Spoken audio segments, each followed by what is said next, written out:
green flag racing. Matt's getting an amazing start. Ultimate Case actually catching speed, napping. Matt getting the jump on his teammate down the inside. Necron losing to Cuckoo on the start. Can he pressure Dino into a mistake? Dino goes too wide and extremely close for P1. And is this going to be Jadlin going down the inside? Oh, there's a bit of contact. Oh, that's a spin. And there's another safety car. Oh my god, this carnage. Jedlin and Kaze are both in the pits. Fennec, Exus, and Dean are all coming in as well. It'll be very tight if he still wants to make it to the back of this pack, but in the meantime, we do have everyone out of the pit, so we're probably going to get going on this next lap.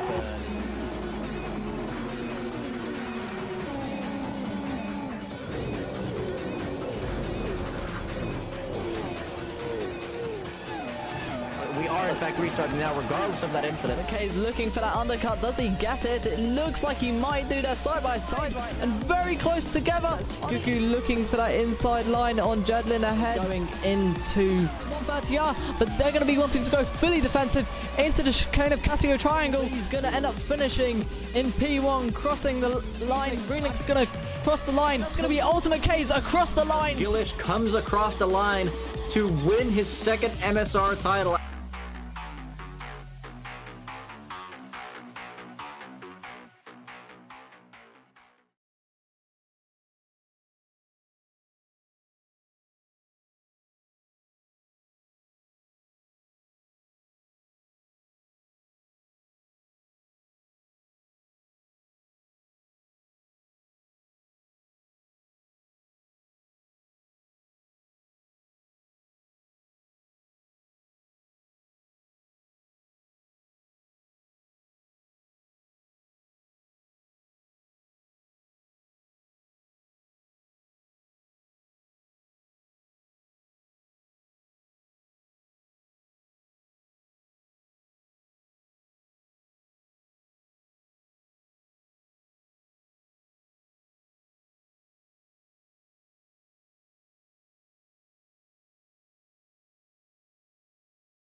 And hello viewers, and welcome to round 2 of the MSR GT1 League here in a 2001 Silverstone.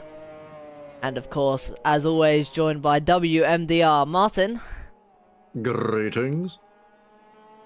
And yeah, so quite a different track compared to round 1, where round 1 was very, very straight line speed, where we saw the proper pace of those Mercedes come out. But I was actually overhearing that some drivers have been considering in this track taking potentially maybe some higher downforce setups than even the base game would give.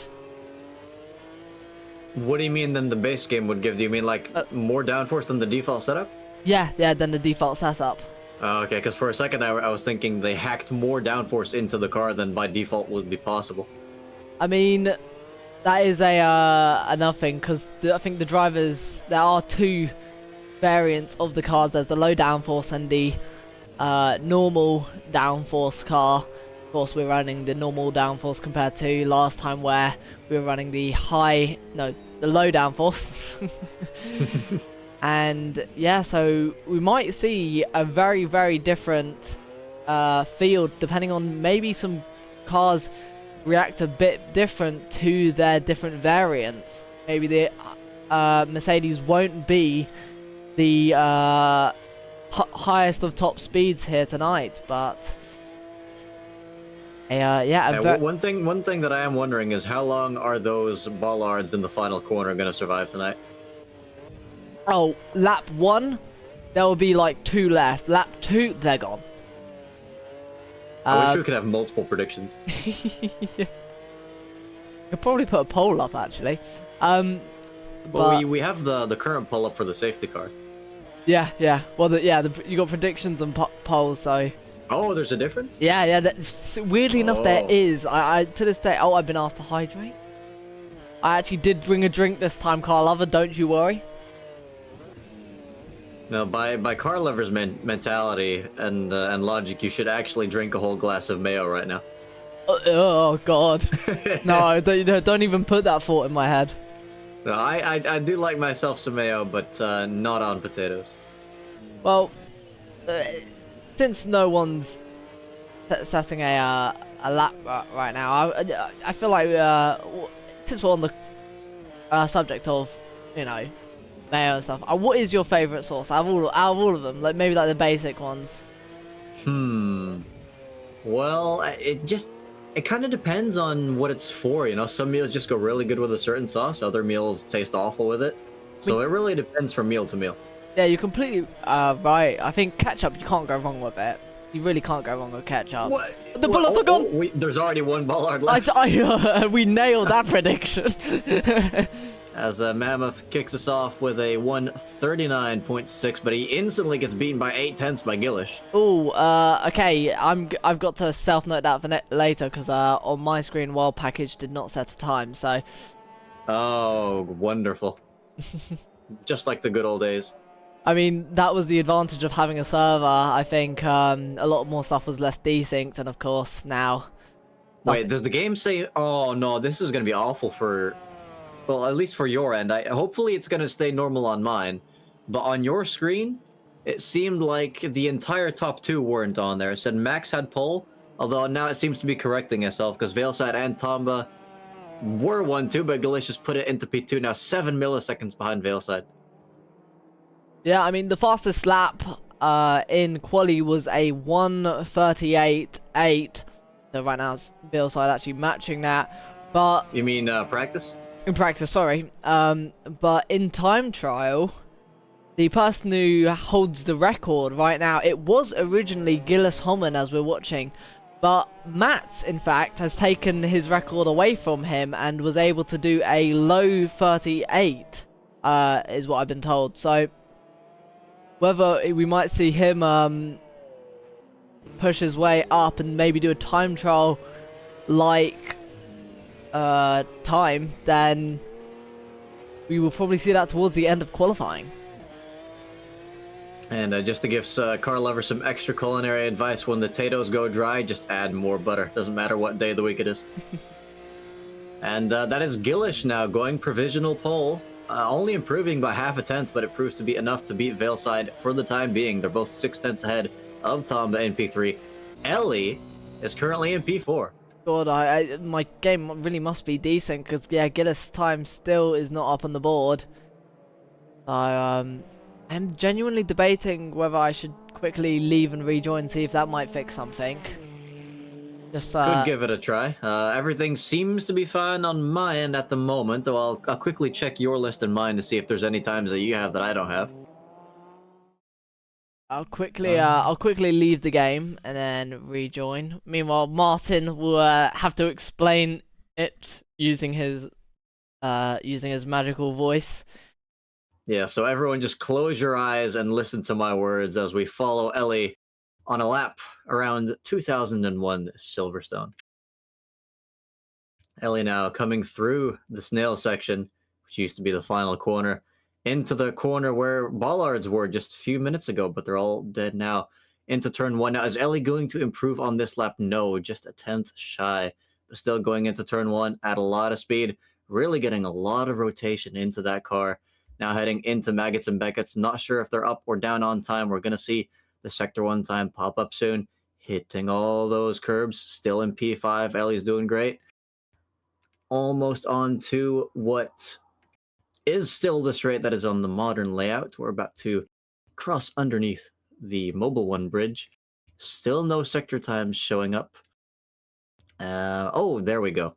Ellie just a mere 10th behind their personal best time. However, they've now been overtaken by Mats and Max. Mats putting the car into P3, just 0.2 away from Gillish, and Max another 0.2 behind in P4.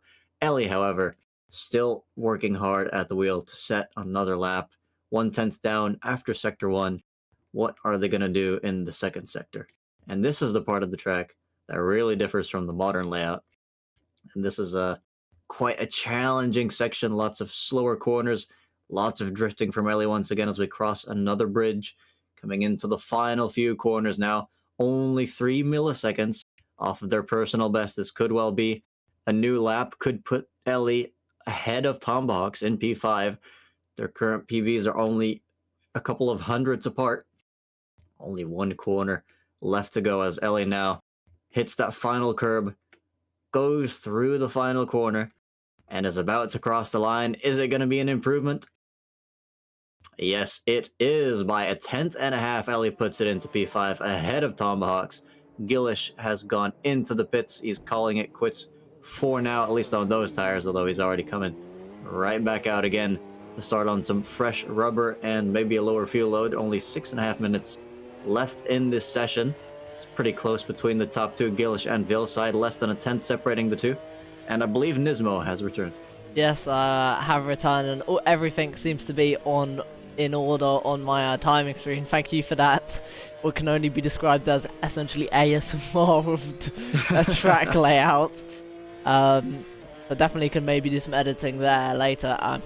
But yeah, so yeah, Gillis and Vilside extremely close on the timetables. Two teams that are going to be very much battling each other all season, and Matt's Vilside teammate in P3 as well. Could you scroll down to the bottom of the timings, Nismo? I want to double check to see if there's anyone that has not set a lap on your screen. Just binding my screen. It's not. Oh wait, yeah, there we go. Yeah, it's just binding for me as well. So I think we are properly synced now. Nice. Maybe someone joined in or something. I don't know. Who knows what Automobilista is? Someone gets the way out. Binding, showing great sportsmanship there. Yeah, although I think Binding's still on an out lap, so he's not going to be setting any times just yet. And Svi's going to be wanting to set a lap soon as well, because he's currently 12.4 seconds off of provisional pole, which is hopefully not representative of his pace tonight. Yeah, I mean, that would be an extremely, not only banker lap, but just a entirely off the pace.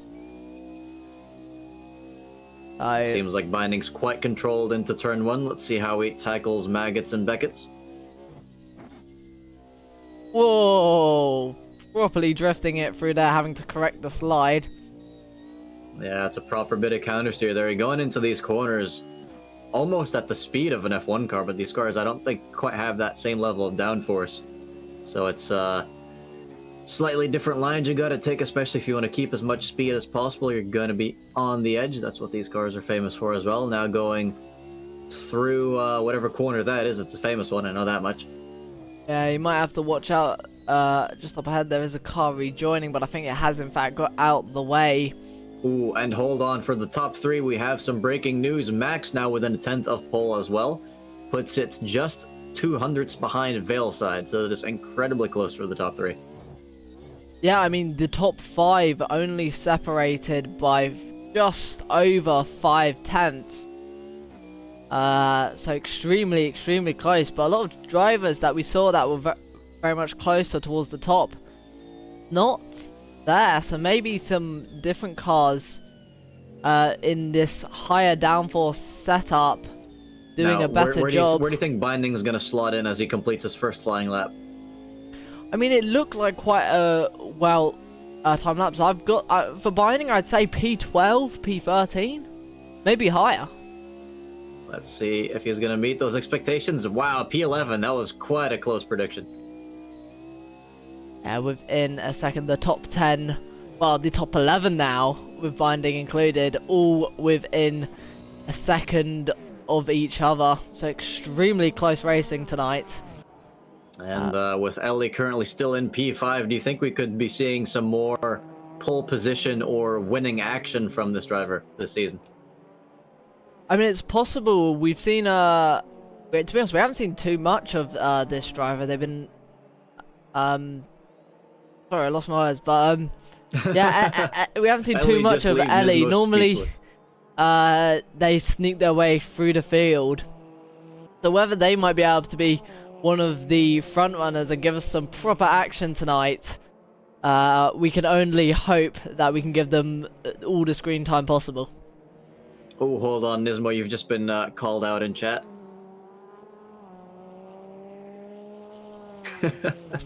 Oh god. If I have, then I've been misspelling it for like the last couple of... Oh god. Safety Eesh. car. The safety car. Okay, I need to remember that for next time. Oh god. But it's interesting looking at some of the timings here. I mean, we've got the top 3 are incredibly close. Then you've got P6 down to P9, all within the same 10th. Same story for 15 and 16, and for 17, 18, and 19, all within a 10th as well. And if you look at the rest, they're all separated by just 1 or 2 tenths. So it looks like people really are close to each other on pace tonight, as Matt's at the death of the session says he wants to be on top just like at every other race. And yeah, wow, 2.5 tenths faster than Gillish.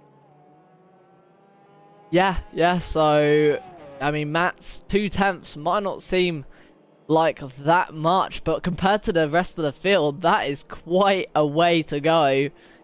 He's currently down on his current time by almost a 10th, but whether he can make it up any further, I mean, Matt's though just an absolutely insane driver, and we can only hope that he doesn't have a similar race to what he did in round 1. But Veal's side is up by almost 3 tenths, and if he can get those extra sliver of time, then he might be able to take away that provisional pole from Matt.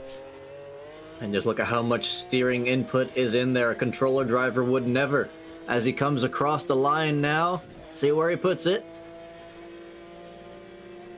And he goes pole by 0.06 seconds. Sorry, that is incredibly tight between the teammates. And 3 tenths off of Gillish as well, with pretty much no time left. So everyone's going to be setting their final laps now.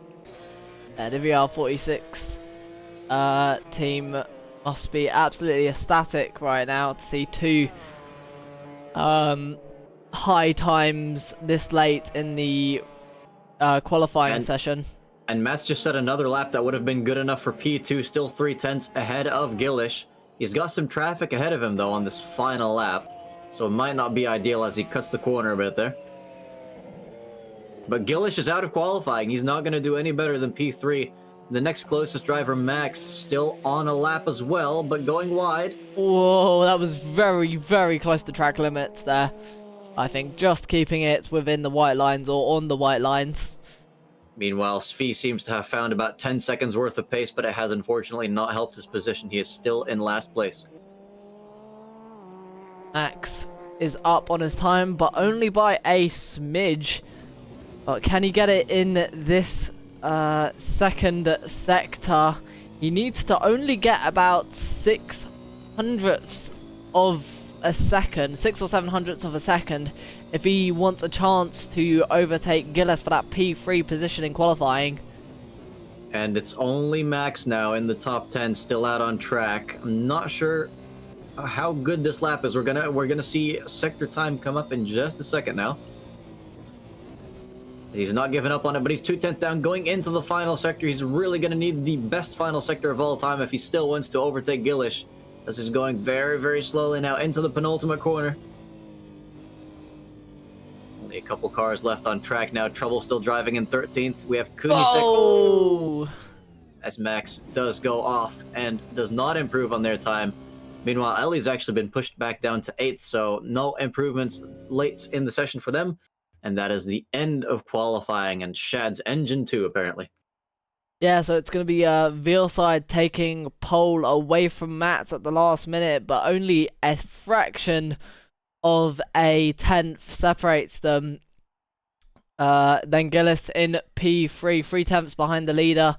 Then Max in P4, Scuderia Condor in P5, Tumblehawks in P6, Fennec in P7, Ellie in P8, Wild Mammoth in P9, Binding in P10, Cuckoo in P11, Ultimate Case in P12, Trouble in P13, Eddie in P14, Shad in P15, Esha in P16, Kunisek in P17. Oh, come on, keep scrolling. Trickster in P18, Exevis in P19, Sfeet in P20, and Exus, the back of the grid, in P21.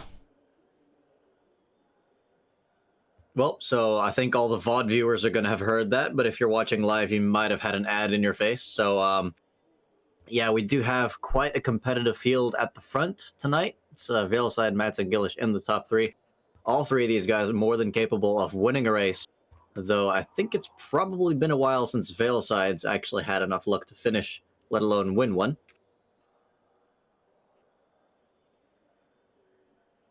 Yeah, yeah. As actually, Svi did manage to improve at the end of the session. He's ahead of Excess now in P20. Yeah, luckily getting in there.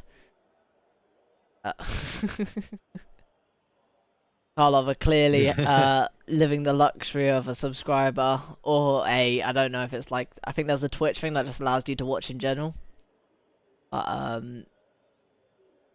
yeah. I think mods should count as those as well. Yeah, but I like stealing your money. I'm kidding. No. Not me pennies. I do agree actually with that. I do agree with that. But yeah, so I think we're gonna hopefully get underway shortly. And we actually had some drivers complaining about visibility last week, so let's quickly double check some of these cars' windshields. Because there do seem to be a few cars that have like a lot of reflection in the driver's seat. Of course, if you have a button to change the driver camera, then that would be a great help as well. But I've heard you can fine-tune it in the settings too to get less of that stuff. Yeah, it seems like this car is one of the ones that has a bit more reflection than others, as the formation lap's about to get going now. Oh, and this one as well. This one's got quite powerful reflection. There seems to be the Porsches that maybe are suffering a bit with the reflections. Well, I mean, the Porsche definitely one of the top cars, if not the Mercedes being the best. It would have to be the Porsche, and then followed by the McLaren, and then of course the Nissan, which I believe only 3 drivers chose, and hats off to those who did.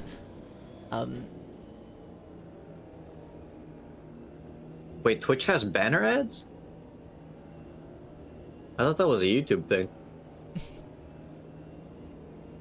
Anyway, we're about almost halfway through the formation lap now.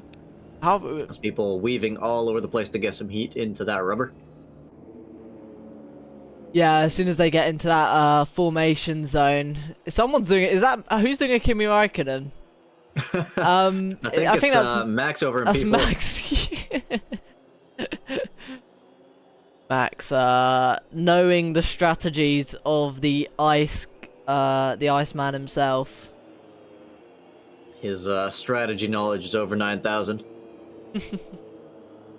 But yeah, looking good for this race. It's definitely a good starting position to have. You don't immediately have to worry about being overtaken by Gillish either, because he is in fact ahead in P3.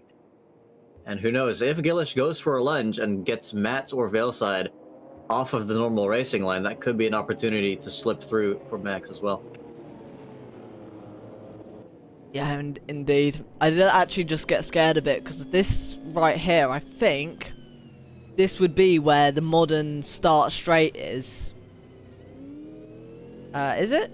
Yes. Yeah, yes, I believe. Yes. Yeah, this is where the new pit building's on the right-hand side here. And they were going for the last count. I'm like, hang on a second, wait, are we about to start? No, of course not. We're on old layout.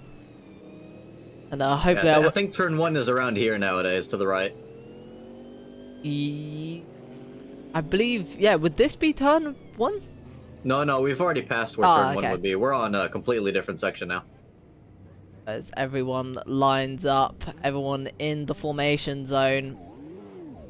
Veilside leading the entire pack off, followed by their teammate Matt. It's a VR46 Racing Crew 1-2, but Gillis will be one to challenge, as well as Max and Scuderia Condor in the background.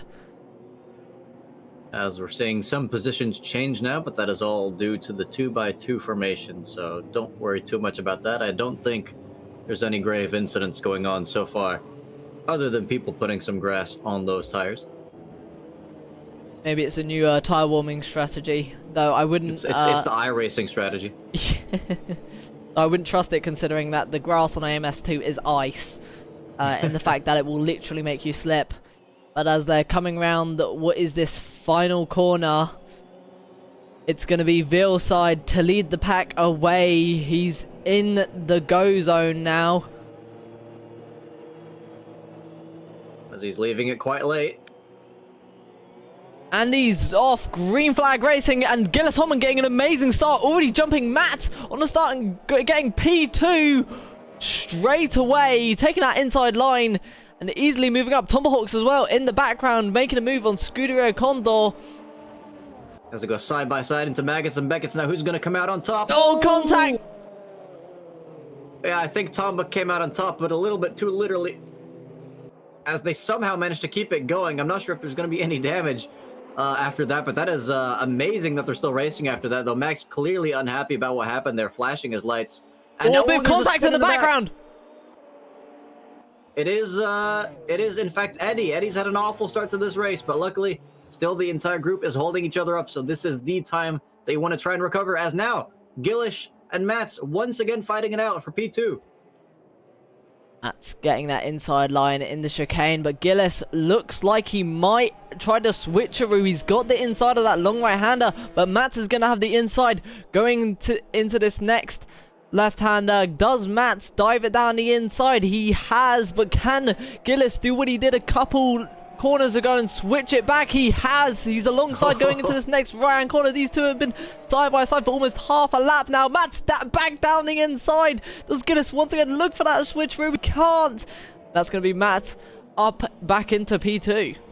Oh, that was a tremendous battle. I hope they can keep this up for plenty more laps to come, as I think their pace is quite similar, so they don't really have to fight each other necessarily to the point of shoving each other off track, which we haven't seen so far. So yeah, I think we're set for a really, really nice fight for the rest of the race with these two. I hope that was not a curse, but a little further down the field, looks like things are still going quite well for most.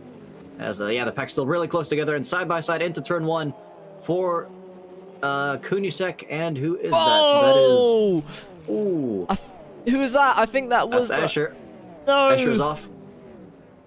And comes out just behind Eddie, so they have someone to keep them company there.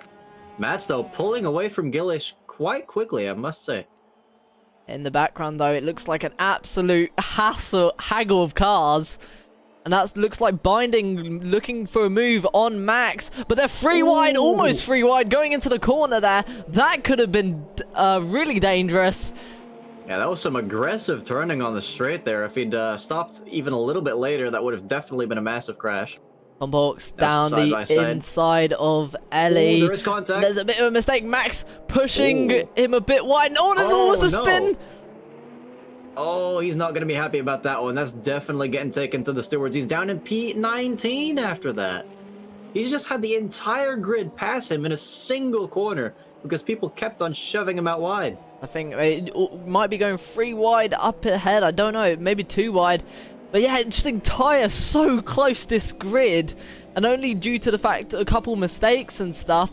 As I think, oh, looking for an inside move there. Xavius very bold. Even bolder on the brakes here. As he tries to go for a move. Oh, and that's a collision between both of them. And that allows Trixer to make it past both of them as they both go off the track. Even Eddie getting past them. That's going to be one for the stewards, definitely. And they're still side by side as they rejoin the track.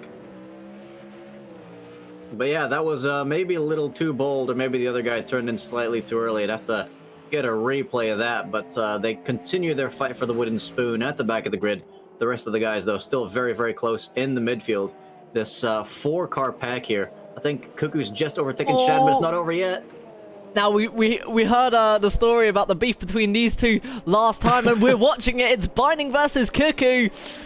Mammoth's getting involved as well, but he's in 13. Did something happen to him earlier, or did he just qualify down there? I think he might have qualified down there, but he's looking for a space. He's looking for any way past these two, but he can't find it. Not Cuckoo trying to make him all the way around the outside, but Binding has that inside line, but Cuckoo has the momentum off the corner.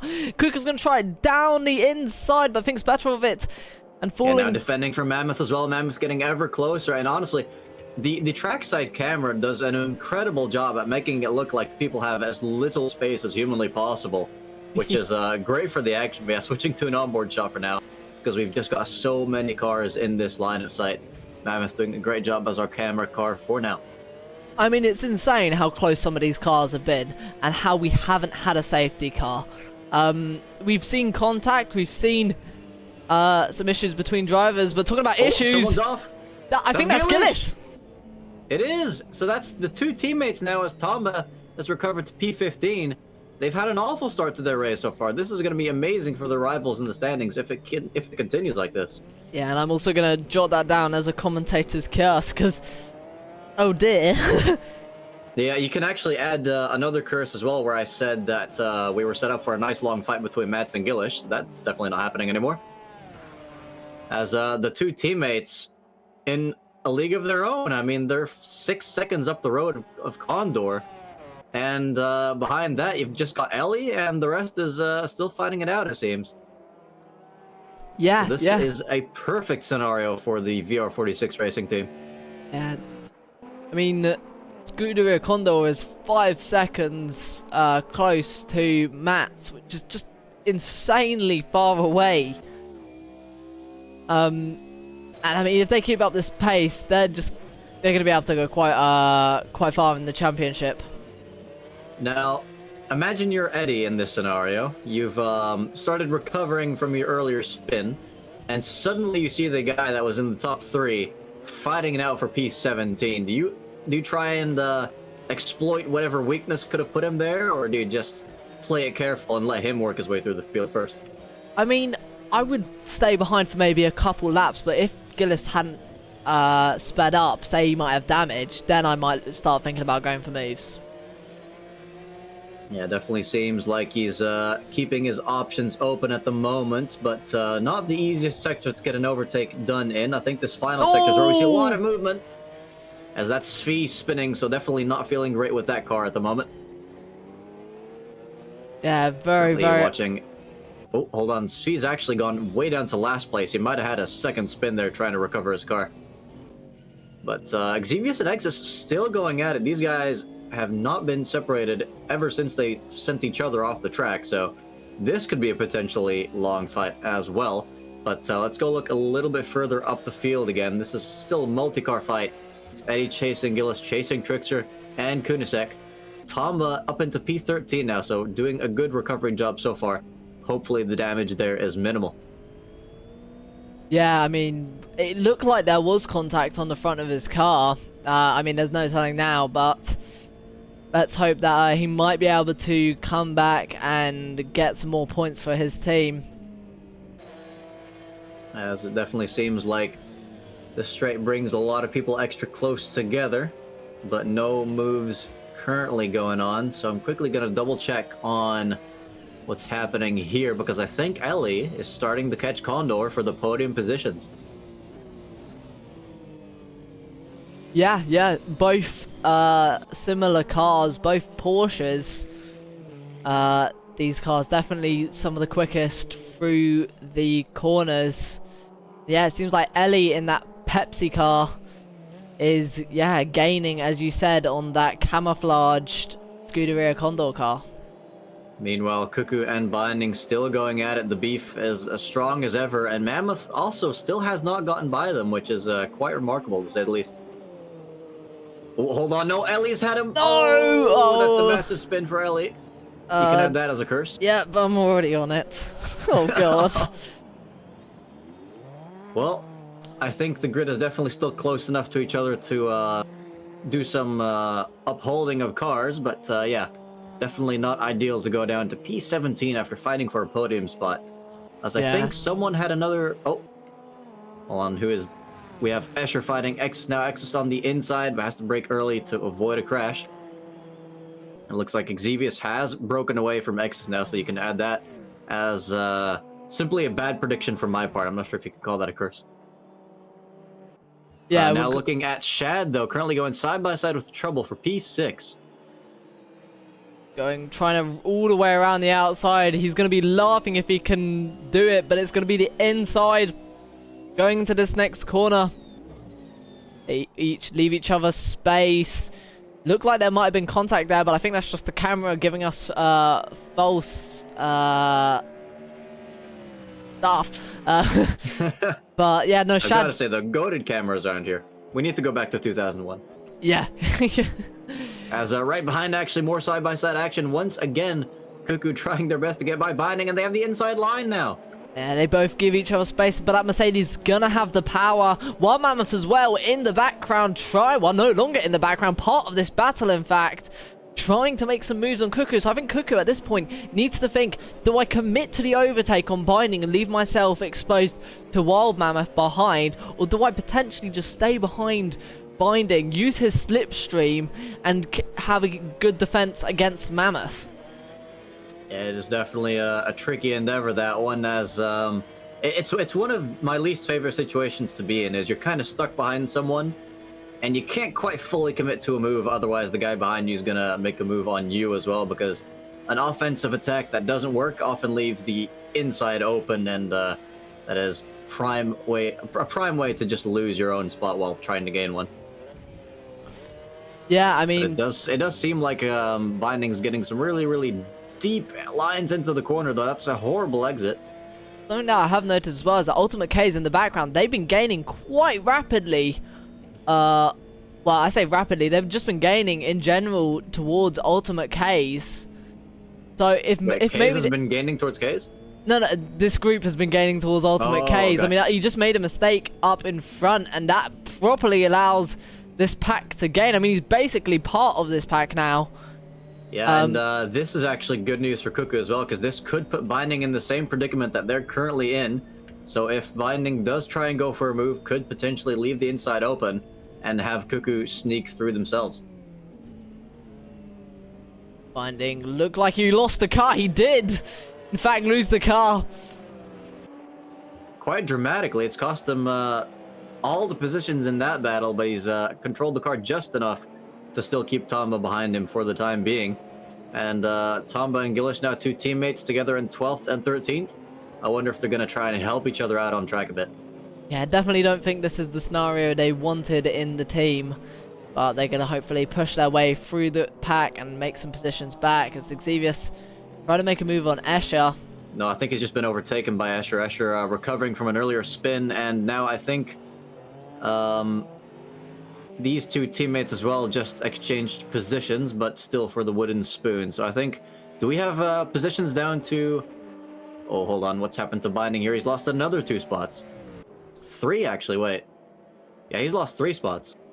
I wonder... Not a good lap at all for the Mercedes driver. Maybe, yeah, got caught in another incident, or who knows. But he's no longer looking at the... Get it up. The... At the right... Oh, I'm still trying to work out names. Either way, he's no longer looking at the back of Ultimate K's yellow and green car, but now the back of Eddie's yellow and green car.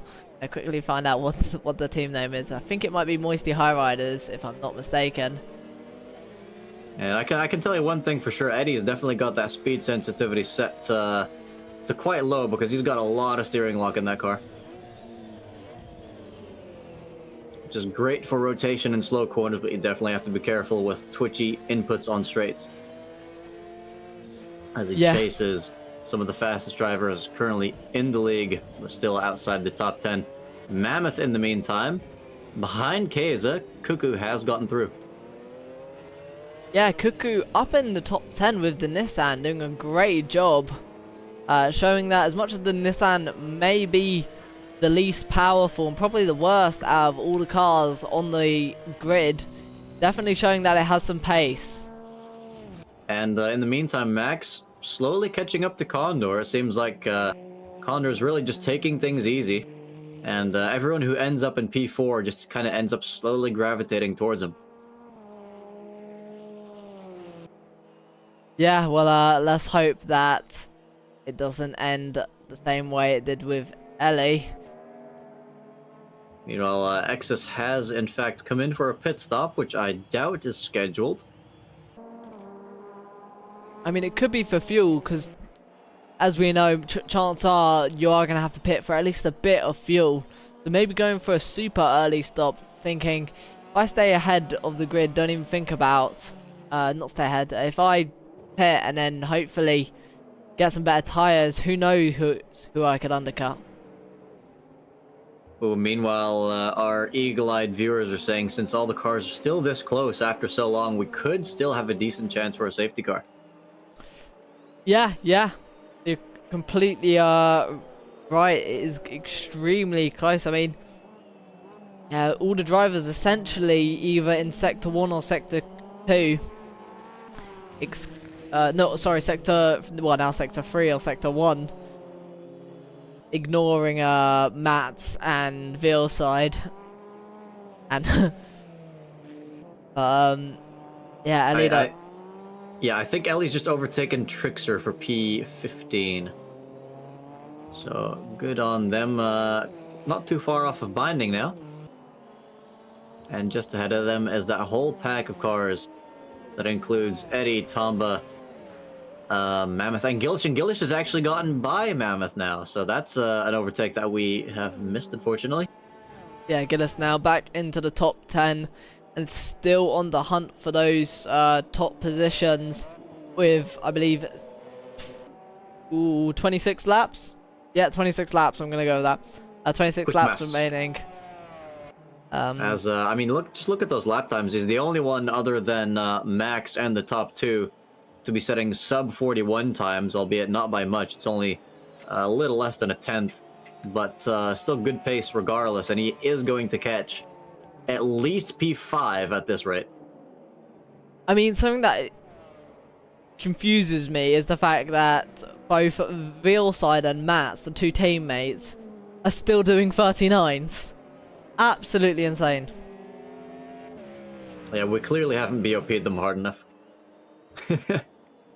I should have put them in the doing Nissan. an amazing job, and I have to wonder, since the gap seems to be relatively consistent between the two, do you think they're kind of just agreeing to kind of trundle along and not race each other too hard to safeguard the 1-2 finish?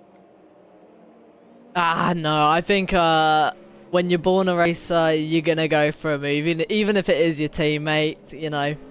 I think... Says the man who said he would wait multiple laps before trying a move on Gilish. That's different. That's different, you know. Hold on. I think Trouble and Shad are in a titanic fight right now. Oh, the two Mercedes drivers. Well, not the only two, but they're both in Mercedes. Going through Maggots and Beckett's. This is where the Mercedes is definitely going to suffer the most. Yeah, but it does seem like Shad's got the car under control quite well, though we couldn't see his braking inputs since we weren't in chase cam, but now in the slipstream. Not really catching at all, so maybe he's got a bit more downforce than Trouble's got on at the moment. Yeah, I mean... He goes for a bit of a late entry line. Yeah, closing up massively, though, in the corners. I think Shad is going to be looking for a move over maybe either this or next lap. No pressure, Trouble. We know you can hear us. Trouble has, it seems, that straight line speed. Shad trying to pressure Trouble into a mistake as they head through these next couple corners. Shad all over the bumper of Trouble. Going through this fast right and now left-hander. Does Shad look for a move? He's not close enough. Also, just want to add, Ellie's now down in P20, so I think another thing's happened to them and put them out of decent points paying contention for the time being. So that's Ellie P20, still ahead of Exus though, still the only car to have stopped in this race. And Escher now overtaken by Xevious as well, but he's not that close to Xevious, is he? Maybe we just missed a spin, I'm not quite sure. Yeah, extremely close. The pack is still, for lap 13, it's still extremely close to each other. I mean, even Formula 1 grid would have split right now, excluding maybe the top 5. But yeah, what I like about this race so far as well is how closely they've been able to follow, because it keeps the pack, or at least the multiple packs, kind of glued to each other. But I do think in the interviews after the race, we're going to hear a lot of people complain about how difficult it is to overtake, because I can kind of see once we've started to get into the realm where tire wear starts to become a factor, I don't think we've seen too many overtakes, and that's well, I said overtakes, I meant overtakes, and that is a mistake, in fact. As Shad rejoins the track just ahead of Cuckoo and Keza and all the people behind them. It seems like Tomba's kind of hit the limit of his pace as well. He's not able to shake Eddie off of him, and he's kind of dropped off the back of Mammoth as well. Maybe he did get just a slight bit of damage in that contact, which you might want to fix in the pits, though the car does look pretty decent at the moment. Let's do another quick checkup on our top two. Veilside still alive and leading this race, followed fairly closely by his teammate Mats, and wow, yeah, 16 seconds down to P3, where Max is still stalking Condor for that podium. I mean, something that I do, as much as P1 and 2 are incredibly far away from the field, I mean, I've been watching the lap times over the last 3 laps, and they've either been doing almost identical lap times, very close lap times, or sometimes you'll notice an ever so slightly small mistake and someone will gain time on another one, and then next lap they'll gain it back. It's absolutely, it might be a 2-second gap, but if you're looking at this as if it was in a time trial, it's insanely close. I forget, do we have accelerated tire wear in this league? I believe it might be 2 times tire wear, I believe. Yeah, because with the grid currently in these packs of cars, if we had even more strategy going on, I think we would see never-ending on-track action, to be fair. But I think we're about to see some more, because Kay is really not looking too safe in the corners here. Gillish looking at every opportunity he has, and even in that dirty air, still setting 40.9s, so pretty consistent pace-wise. Cuckoo now also breaking into the 140s. Yeah. As the Tokowaya, I hope I've definitely botched that somehow. As that's Tokugawa. Okay, well, yeah, I definitely botched it then. As asked, why is Binding not winning? And that he specifically requested it as well. So Binding, if you're listening to the stream, you know what you gotta do, man. You gotta step it up. Is that Ultimate K's boxing? Yes, it is. Keza comes into the pits. That's probably one of the first scheduled stops. And yeah, Tokugawa, if you really want to wield that kind of power, I suggest this little thing called bribery. Hashtag that was just a joke for legal reasons. Yeah, we're not going to tell anyone, but we've hired one of the drivers on the grid to specifically make it extra spicy if a race becomes boring. So no, I'm kidding. I'm not Bernie Eccleston. You know, people have a lot of opinions about the man, but you can't say he wasn't innovative. He even had an idea where they would sprinkle the track with sprinklers just to make it wet, so we would have a wet race. Yeah, but no one likes wet races anyways. Well, not anymore, but that's not his fault. Ever since the FIA essentially got rid of the wet tires and their usage, yeah, that idea has become outdated. But no, I do have to say he was an innovative guy, but at the same time he was a bit of a knob. Nah, but yeah, no, I'd say that probably is one of the biggest differences about F1 then and F1 now, is how it was kind of barred from doing any kind of social media stuff back in the day. And as soon as they got bought by those Americans over there, the social media presence really took off quite a bit. Yeah. As it looks like we've got a new spicy fight going on between Svi and Kunisek. Yeah, extremely close there, as Kunisek, I think, maybe going a bit too deep into the corner. Looks like Escher and Xevious are also a pair to look out for, but currently at higher speed is the duo of Svi and Kunisek coming out of that corner onto the start-finish straight. Looking not too good at the moment in this race. They're almost 10 seconds behind Trickster in P14. Yeah, something that I've also noticed is that both P1 and P2 weren't doing 139s, but are now starting to do 143s. And whether that, I'm guessing that's due to tire wear, because I wouldn't be surprised if I saw maybe one of them do it. But to see both of them doing that, that's got to show a bit of tire wear on both drivers. Also, thanks to Team Tree Hugger for putting the name on the bottom of the wing there, so I can actually remember it for once. Let's stay on board with Eddie for a little bit and get a nice view of this. Oh! I was gonna say defensive masterclass because he'd been using a lot of inside lines there, but Eddie almost misjudging that. I mean, if he went any further, that would have been the dive bomb of the century. That was extremely close there. My heart completely sank. That was, yeah. Whew. Meanwhile, Cuckoo, Shad, and Trouble all starting to bunch up into one group, so this could turn into quite a nice fight, though Cuckoo's gonna have to pick up the pace just a little bit there. Quickly double checking on the folks behind as well. Not too close, however, Svi and Kunisek still in the same order as last lap and pretty much at the same distance too. Asher and Xevious, though, a lot closer. Yeah, I mean, Escher with that corner speed, Xevious with the straight line speed. Hold on, there's a fight brewing for P3. Max is finally caught up to Condor. He's going down the inside. No, just has a look. Very, very close. I mean, if these two aren't careful, there's always Fennec behind in P5.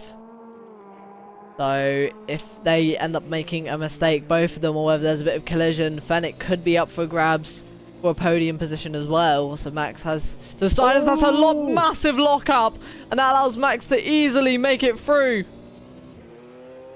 And I'm sure Fennec's gonna love seeing that type of smoke as well, as that puts him just a little bit closer to getting some nice slipstream from those guys just up ahead.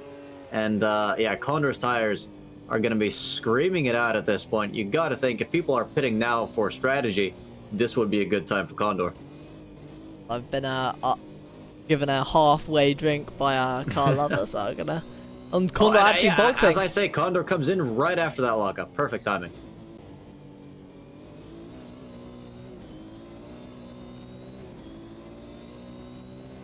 Escher, though, still very close to Xevious, and I think Kunisek and Svi also similar distances apart. Same with this trio here, still all within spinning distance of each other. And Binding is actually really close to Eddie all of a sudden. He was almost a full second faster on that previous lap. And if Binding can stay with Eddie through Maggots and Beckett's... Ooh, look at those lines. Eddie's not looking like he's got all the control of his car left. And Binding in the Mercedes, gonna have the straight line speed and the slipstream, but is the straight long enough? It's definitely enough to gain, but not quite enough for a lunge, I don't think. But he could well try and send it up the inside of the next corner, but you gotta have a lot of exit speed, and that does seem to be something that Merc struggles with due to that limited aero. But oh, Eddie going really deep once again. Yeah, you can see him properly wrestling that car. He wants all the exit speed possible, but he just keeps on going deep. Meanwhile, Condors come out in P19, so a pit stop around here takes a lot of time as the leader comes in as well. Maybe Veilside in the pits. Mats now takes over the lead. I wonder if Veilside, or I'm going to pit now. Hopefully, I can cover off my teammate from a undercut.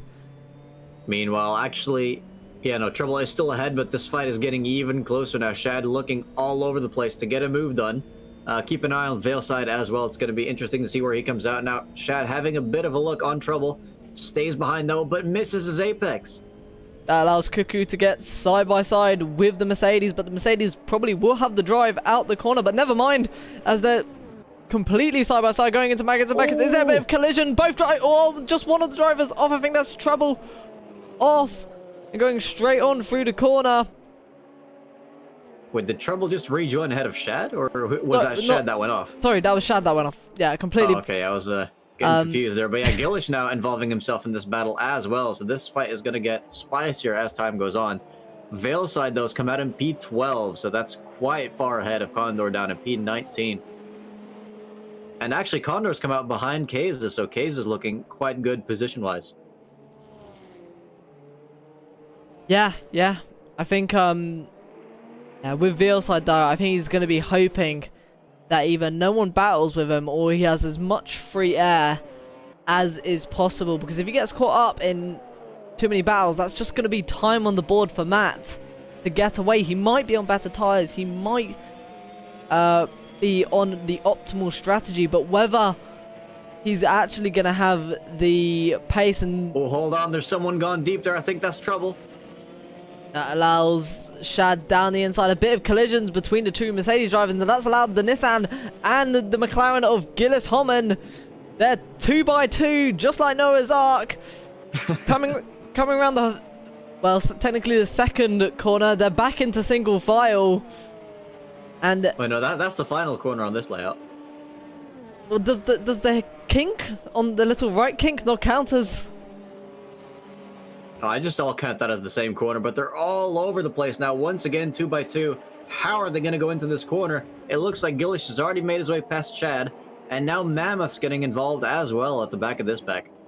Yeah, I mean, when Karlova said that the pack is so close, there still could be another safety car, I wasn't imagining a 5-car battle on lap 20, I'll tell you that for sure. Yeah, so we're over the halfway point of this race. Most people still have not pitted. So definitely some differing strategies going on. It does seem like the people who pit earlier might be getting a good undercut advantage. As Gillish now having a bit of a look, and he's been given the space, but doesn't quite go for it yet. So currently on board with Mammoth for the P4 fight, multi-car fight. Trouble still holding on to that position somehow, after multiple laps of lots and lots of pressure. Yeah, exactly. I mean, yeah, he's been keeping this train going for quite a long time, causing a lot of trouble for maybe some drivers that want to get past, and he's just utilizing that Mercedes. You see, he went a bit deep there, but there's just no space to make an overtake through the corners, and especially on the straight. I mean, maybe his only competition at that point was, in fact, Shad, but now he's got two cars which are slower in a straight line. So if he's able to just keep the car going on the straight and able to keep these guys behind, he's going to be able to just keep this train going as Shad goes wide and relinquishes the position again. So Shad does seem to be the weakest link in that fight, now getting overtaken by Tomba as well. They're side by side. Oh, he's been shoved off.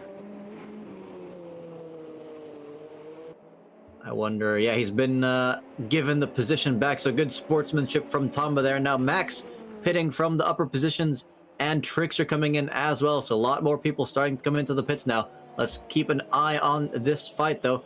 Gillish still very, very close to the back of Cuckoo, but we know that's not an easy driver to pass, and Mammoth wanting to make the most out of this opportunity as well. But if this keeps up for much longer, look who is not too far behind them.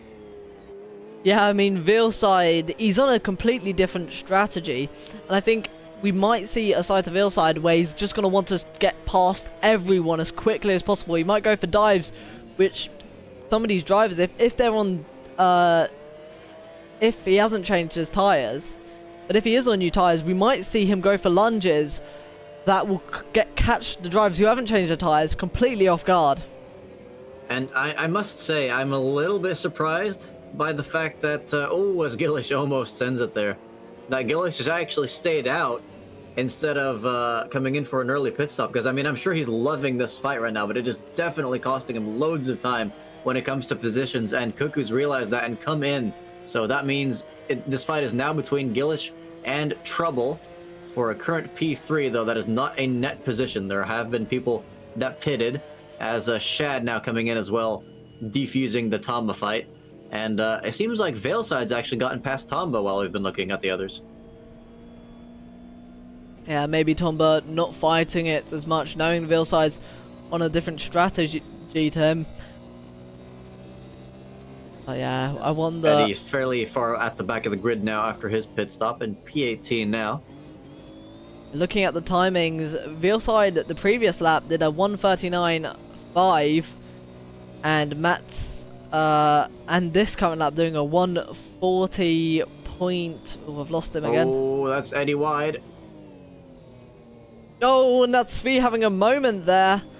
Able to catch the car, not diving it into the gravel pit. Xevious, another driver to lose his bearings. And I think Ellie, honestly, with the pace that they've currently got, has a good chance to catch up to the likes of Eddie and Svi because, well, actually, no, they're all setting 40 point somethings now, so let's see if Ellie is able to match that on this side. Yeah, still going slightly faster, so with that kind of pace, I think had it been consistent, definitely would have been good enough for a top result tonight. So unfortunate with those earlier incidents, but Veilside, one of the top drivers to pit, currently in P6. Matt's still staying out. I wonder, is this Matt just trying to do something opposite on strategy to get by his teammate without fighting too hard? I mean, he could be going to the end, but could is a big... Like, that is a big, bold letters of could. Yeah, especially considering he was staying with Veilside for the entire first half. Exactly. As, trouble in binding now coming in as well. Veilside almost going a second quicker than Matt's that lap. So, I do think if Matt potentially pits now, there could be problems for him. And I think Matt might be overtaken if Veilside keeps up this pace. See, there's a couple things you got to consider, though, is the fact that Mats might run out of laps to use his fresh tires on if he does eventually pit. However, he might also be trying to stay out and then have clean air ahead of him when he does pit, because Veilside's had to pass quite a few people to get up to where he is now in P5, and that could be costing him time that Mats is saving himself from there. Yeah, I mean, that is entirely true with the traffic. It could cause massive devastation to Veilside's early pit stop. Ooh. As a bit of an uncharacteristic move there from Cuckoo, just completely leaving the inside open to Max. Still fighting, though. Trying for the inside into the next corner, sending it a little deeper on the brakes, but not deep enough to get that next inside line. Max easily making it pass from inside to outside.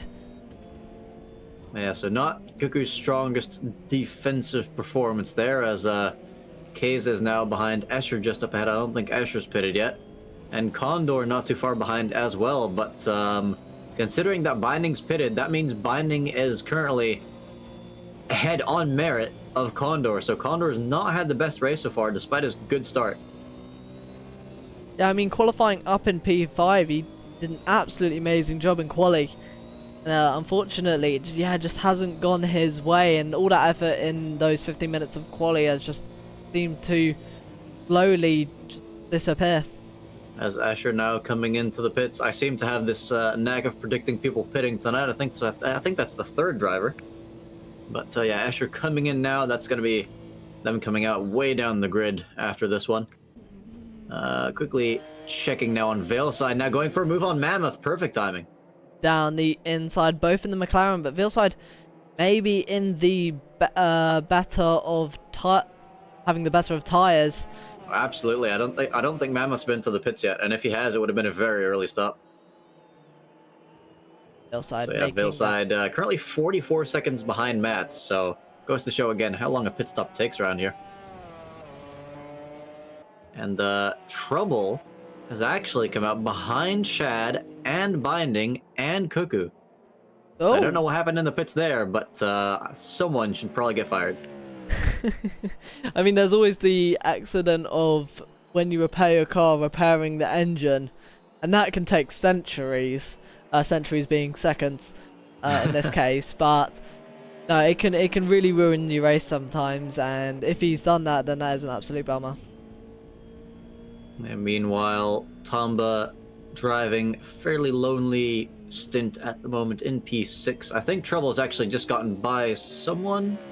Or is that a glitch? Oh, I think there's someone off the track. I think that's Escher off the track. Oh, yeah, that is Escher off the track right after they came out of the pits as well. I think that's Matt. Is that Matt within the pack?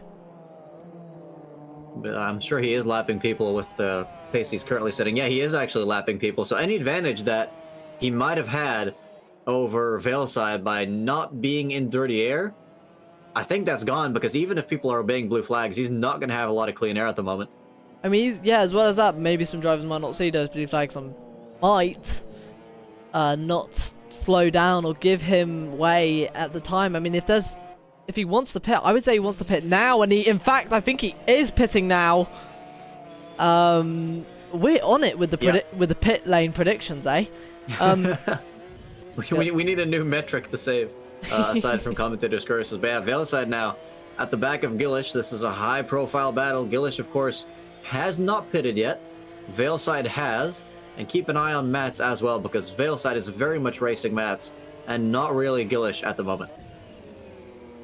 Yeah, he's probably quite upset that Gillish is going for maybe some semi-defensive lines here, hoping that he can make it, because this is the battle for P2, as Mats, I believe, has in fact left his pit stop now. Ooh, and that's is a massive quite difference. away. Yeah, wow. I mean, that's got to be more than just simply things happening on track, though. That's just got to be that Mats had a shorter pit stop. Maybe he didn't change tires. Yeah, I mean, there is that possibility of maybe he's just fueled up, maybe not changed the tires, and that could leave him exposed. Oh my God, Veilside going for an absolutely unorthodox overtake through Maggots a bit. Wow. I mean, he's on the grass now, but wow. That was brave. That was very brave from Veilside, and while it looked amazing, it has cost the pair quite a bit of time, so Veilside wants any bit of a chance to still catch up to Mats, who, might I add, actually rejoined in the lead. Yeah, then he'll have to dispose of Gillish as quickly as possible, and Matt's currently being followed 2.5 seconds by Fennec, who also has not visited his pit box yet. I mean, yeah, Fennec surprisingly keeping up, so I don't think Mats has swapped tires, in fact. So Veilside sends it down the inside. It seems like Gillish is giving him this one. yeah, looked to be a bit of a collision there, and that could actually leave Gillis Homan exposed to Wild Mammoth now, because these two are now extremely close. But someone that's extremely close is Scuderia Condor versus Cuckoo. Yeah, this could be another long-lasting defensive battle. Cuckoo not showing the strongest defenses this race, but that does not destroy their reputation. Could still very well make this a very, very difficult one for Condor in P11. Cuckoo leaving that door open. Scuderia Condor not taking it, as that would have been a massive lunge. Heading through this right-hand corner, Condor with so much more speed, and massively now onto the back. In fact, losing himself a bit of time from a bit of collision. Yeah, practically pushing Cuckoo through the corners. Trying for an undercut, but Cuckoo parking it. Absolutely perfectly parking it on the apex there. That's what I like to see. That is how you defend in a race there. You just park it on the apex, take that inside line, do not care about who or what is behind you, and go about your merry way in P10. Good stuff there from Cuckoo, but now Xevious coming into the pits from, I think he might have been in the top 10 at a certain point, but definitely not in net position, so he's going to be rejoining right at the back of the grid when he comes out.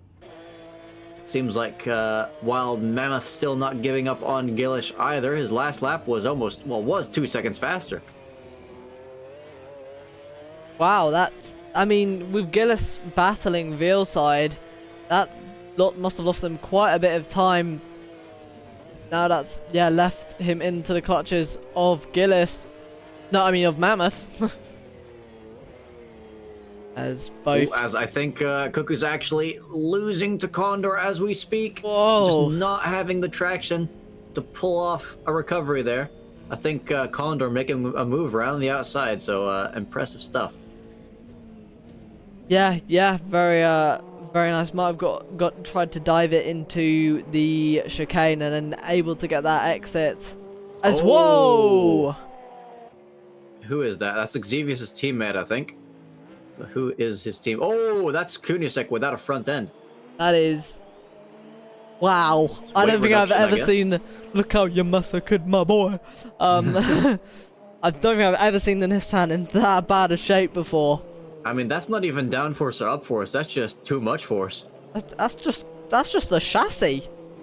Yeah, so we're definitely going to be seeing Kunisek coming in. Unfortunate this late in the race, but yeah, still all four wheels on that car. Not the end of all things there. Yeah, as they are, in fact, now coming into the pits. And one other thing I'd like to point out. Look at what Fennec's doing.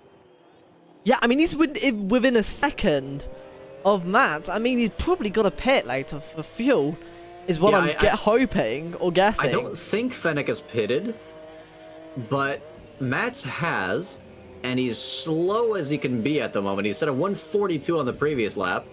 Veilside's catching him with 139s. I mean, he's only 6.5 seconds down the grid at the moment. That brings us back to that whole prediction of, we saw Matt, we saw how far he came out in the pit stop compared to Veilside. Yeah. And, you know, he's either gained so much time that it's unbelievable and he's somehow snuck out on the radar.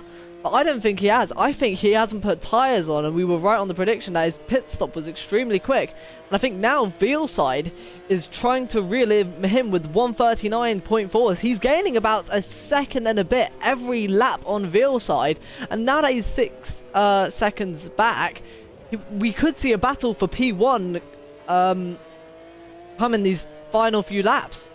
It's well over a second lap at this point. I mean, ever since we mentioned it for the first time, it's already been a second since then, and that's definitely not been a whole lap ago. So I think Veilside's got a tremendous chance at going for the lead here. What I'm questioning, though, is how on earth is Fennec catching Matt's when they've presumably both not changed their tires? Do you think one might be on softs and the other on hards? I mean, there's always the idea that potentially Fennec hasn't pit, so maybe Fennec's car's a bit lighter. It's giving him a bit more agile, a bit more better acceleration, and maybe all of that combined together has just allowed him to keep up with Matt. But I mean, everyone is pretty much pitted, and if Fennec's trying to go for the strategy of staying out and not pitting, it's going to be a miracle one. I think Mammoth might not have pitted yet either, but don't quote me on that, as Fennec's still within a second, so definitely keeping the pressure real with Matt, although he's... Oh. That's going in the book. That almost looked intentional. Who's he letting through here? Is that Xavius? That's Xavius unlapping himself. Is he about to pass Matt? That's a little unexpected there, and that puts Veilside side by side. No, wait, what's happening here with the timings? Okay, yeah, no, so Veilside is catching up, but not side by side quite yet. So he's gained about almost 3 seconds actually that lap. That's absolutely insane. And I mean, it's going to come down to maybe. I mean, they could be battling in this lap, next lap. I mean, it's coming soon. Yeah, and it's going to be even trickier with the fact that we've got a pretty speedy Xavius in that pack as well. Down in P19, but running at the pace of the leaders at the moment. So it definitely seems like Veilside's trying to not put too much pressure into those tires, just kind of driving carefully and somehow just squeezing out so much lap time out of these things. I mean, it doesn't look like he's pushing the car at all. Yeah, I mean, those tires could just all... if that's definitely a bit of track limits there. Hopefully not, he hasn't been doing that too much, because if he does get investigated for track limits, that could drop him a couple positions. We'll just have to wait and see, as he's really, really close up to Fennec now. Is he gonna go for a move on the next lap, do you think? Oh, I think he's gonna try and make a move coming through the final corner here. Or even earlier if he has the inside. Oh, he definitely had a look. That would have been a really risky move as well, because you know the guy ahead is going to have to instantly turn in there. And just look at how close he is right now. He's definitely having a look to send it into turn 1. Oh! Feels like if he just waits behind and gets a better exit, he's going to be able to make the move. He's just... Well, he sees the lead right there in front of him. He wants to take it now. Whoa! Oh! Okay, that's okay, Veal side. Okay. As Mammoth and Tom are now coming into the pit, so they have decided to not stay out any longer. Makes me wonder what we're gonna see Fennec doing, as he's still ahead of Veilside, keeping it on the track, but definitely not having the pace to keep Veilside back for long. Yeah. I mean, Fennec, I don't think he's even intentionally defending. I mean, I haven't seen him go for any defensive lines. I think just Veilside has been going for lines that have been off-putting himself. And has essentially just kept on hindering himself. Fennec not even just going, "Oh, I'm just going to stick to the racing line." And I think due to him being a bit slow through the corners, Veilside's just being like, "Get out the way!" But yeah, it might just be as well that Veilside wants to try and get by Mats while his tires are still fresh, because that freshness is not going to last forever. But yeah, Mats just losing time to Xevious still, so he's definitely not got good pace at the moment. Only a 42.1 on his previous lap, and that's with nobody ahead of him. yeah, Also, I mean, just quickly going to double check on the Keza and Tamba pairing. They've come out just ahead of Condor, so this is going to be a spicy fight as Fennec finally comes in with just 6 laps to go, and Gillish as well. wait, did Giddes not pit? I guess he didn't. He might have pitted really early, but I couldn't tell you. But he's probably still going to come out around Tamba or Keza, probably ahead of them. As I think that was... Ooh! Yeah, so we saw Veilside flashing his lights a little bit earlier. That was to get Xevious out of the way. And now we have a straight fight for the lead with 5 laps to go. 2 teammates. Who's going to take the win? Yeah, we saw how close these two were at the start, basically matching each other's time. But Veilside's, he's got the better tires. He's got the momentum as it stands. And I think Mats is going to be trying to hold on for absolute dear life He's against just got no them. traction. This is like taking candy from a baby. Mats with the inside line though. Can Veilside make it around? In fact, he's already made the position before, as I think maybe Mats just letting him go. And yeah, I mean, Mats had horrible traction. That much was obvious, but I don't quite think his traction was that horrible. So I think he did give up on that one after he saw the insane speed that his teammate has. But we've just lost the driver from this race, and I'm not entirely sure who it was. Oh, that's almost a spin just seconds after taking the lead. yeah, that would have been... Is he still pushing for a fastest lap? I mean, maybe... Is there a point? An extra point? I think there might be an extra point for... Definitely bragging rights. Yes, and it is in fact an extra point for fastest lap as well. Ooh, So... hold on. Max right behind Fennec. Fennec has pitted and come out in P3. Wait? Yeah, so Fennec's still in the podium positions after that pit stop. Gillish coming out ahead of Mammoth, Tamba, and Keza, who are still fighting it out with Condor as well. Oh! Once again, perfect timing. This is a good stream tonight. yeah, honestly, I'm not one to normally say that about my own streams. But yeah, honestly, this battling has been absolutely insane as... Oh, yeah, as Ultimate K's making it past Condor, but Condor... He's gonna be wanting to try and at least stay with Ultimate K's. Hold on, yeah, just quickly double checking on that. It said they were side by side, but Keza, in fact, I think he's gone wide. Yeah, cursed timings. I wish I hadn't clicked on that. losing that position to Scuderia Condor. He's gonna have to fight for it back again with 4 laps remaining. It definitely said they were both the same 10th behind Matt, so that was behind Veilside, so that's definitely a bit deceiving there, but yeah, definitely still quite close. Max putting a lot of pressure on Fennec.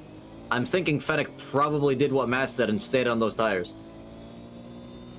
I mean, Max not able to get by, and I think Fennec is doing an unintentional great job of defending, just keeping his line. And that brings us again to the idea of it's so hard to overtake on this track, where it must be. And yeah, Fennec not losing his cool, keeping the car behind, and yeah, just doing the Lord's work in the Fennec. I like how you phrase. Oh, hold on. That is quite a gap forming there, but still very optimistic for Max to go for it, as he has so much more traction. And now the inside line coming onto the start-finish straight. He's gonna have the next corner as well, no doubt. I do wonder if that was more of a push to pass. There was a bit of contact. Fennec gives way to Max. Yeah, I was just gonna say before that moment there happened that I like the way you phrased it. Whenever Fennec does something really good, it has to be unintentional. Not all the time, not all the time. But he's gonna have to do a lot more good things because he's currently got Gillish catching up as well. Still 3 laps to go. That gap could easily fall in that time. Only 2.8 seconds separating these two. Yeah, these two coming into the pit lane at the same time, but Gillis seems to be getting the faster of the laps, getting 3 tenths every lap quicker than Fennec. I don't know if that's enough to gain, but we can always check at the end. We see the race results. Yeah, Fennec not quite dropping off of the back of Max like Mats dropped off the back of Veilside. Mats's last lap was a 1:44. What? Yeah, he must have had a moment on that one. I mean, if he's not careful, Max and Fennec could both gain on him, and I think that would be detrimental. But see, here's the wild thing. He's been so fast so far this race that even with that atrocious pace he's got at the moment, he is 22 seconds ahead of the nearest car. Oh, I thought it was 10. Oh no, that's the Veil. Oh, okay. Yeah, that's insane. I don't think. I mean, unless he makes a massive mistake, then he's not. Well, I don't think. Ooh. Max or Fennec have a chance. I think Bindings had a moment as well. He was just 1 position behind Cuckoo, but now down into P13. So I think that's a late race spin for him. And Ellie putting a lot of pressure now on Eddie as well. Ellie in the Porsche, Eddie in the McLaren. You can see how much more pace Ellie has compared to Eddie going through these corners. She's gained massively through all the corners. Well, the previous lap times are quite similar, though. Only, in fact, Eddie actually a 10th faster on that one. Gonna have to wait and see what they have coming across the line now. Yeah, once again, 1/10 for Eddie, but I'm pretty sure that's just Ellie struggling to cope with that dirty air. And probably would have a bit more pace in clean stuff, but only 2 laps left to go now. It's do or die at this stage of the race. And who was that behind them? Might that have been Kunisek? I think it was, yes. Now with a new front end attached to that car, but seemingly a lap down on even most of the midfielders at this point. Yeah, very unfortunate. We definitely got to try to find out, at least from the replays, what happened to Kunisek. Yeah, very unfortunate, as being asked what happened to Cuckoo in P10. To be honest, nothing really that bad happened to Cuckoo, if I'm not mistaken. Cuckoo just in the Nissan. I think that's the best way to explain it. But another interesting thing is Gillish is actually not really catching up to Fennec at all anymore. That gap is still around about 3 seconds, and their lap time's quite comparable at this point.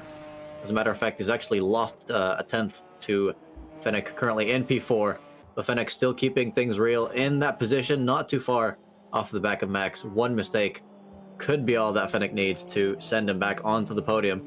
But yeah, we're entering the penultimate lap now with the top 2.